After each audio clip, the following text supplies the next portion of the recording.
True. Nervous. Very, very dreadfully nervous I had been and am. But why will you say that I'm mad? The disease has sharpened my senses, not destroyed, not dulled them. Above all was the sense of hearing acute. I heard all things in the heaven and in the earth. I heard many things in hell. How then am I mad? Listen and observe how healthily, how calmly I can tell you the whole story.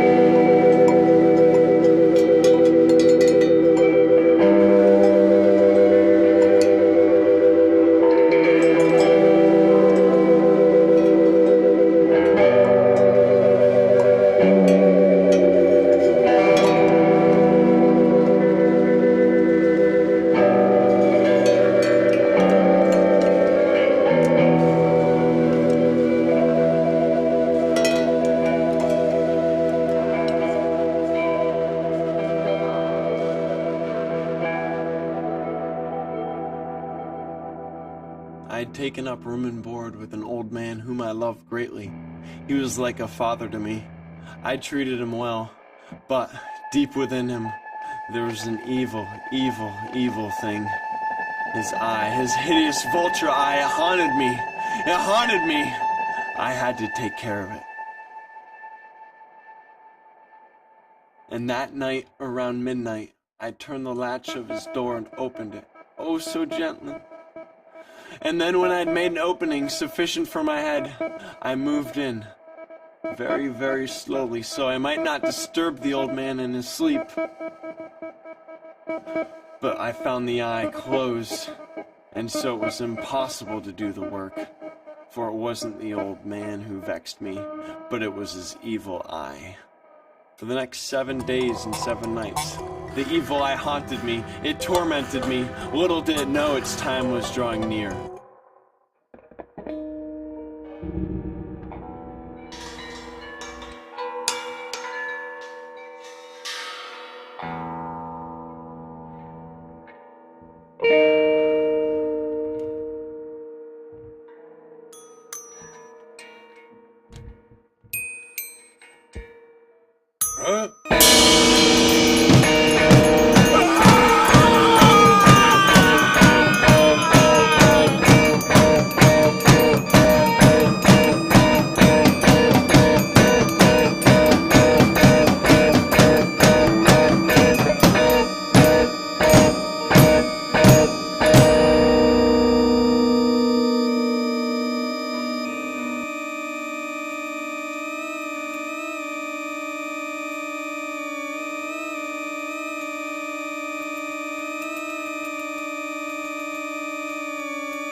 If you still think me mad, you will think so no longer when I describe to you the wise precautions that I took for the concealment of the body.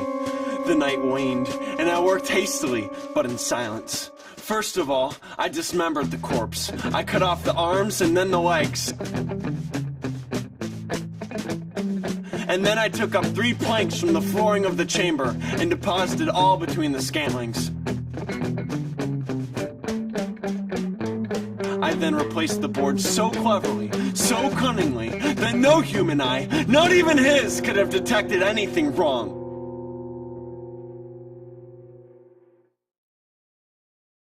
When I had made an end of these labors, it was 4 o'clock, still dark as midnight. As the bell sounded the hour, there came a knocking at the street door. I remained in the bathroom collecting my thoughts. I was rehearsing what I was to say when I realized I had nothing to fear. With my mind at ease, I lightheartedly went to the door.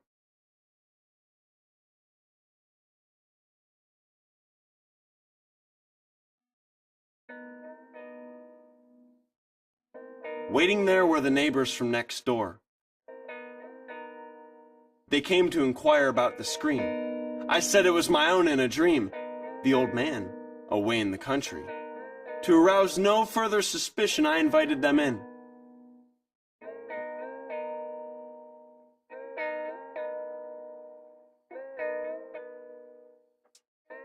They seemed convinced by my manner and seemed ready to leave. In the enthusiasm of my confidence, I begged them to stay for coffee. They agreed, and I had led them to the table. In the wild audacity of my perfect triumph, I placed my own seat upon the very spot where I had disposed of the old man.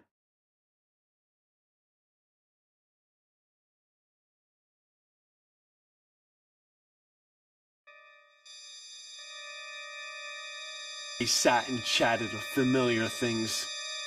But before long, I felt myself getting pale, and I wished for them gone. My head ached, and I had a ringing in my ears, but still they sat and still they chatted. The ringing became more and more distinct. I talked more freely to rid the feeling, but it continued and gained definiteness, until, at length, I found that the noise was not within my own ears. No doubt that I grew very, very pale. The sound increased, and what could I do? It was a low, dull, quick sound. I gasped for breath. The neighbors just sat there. They heard it not.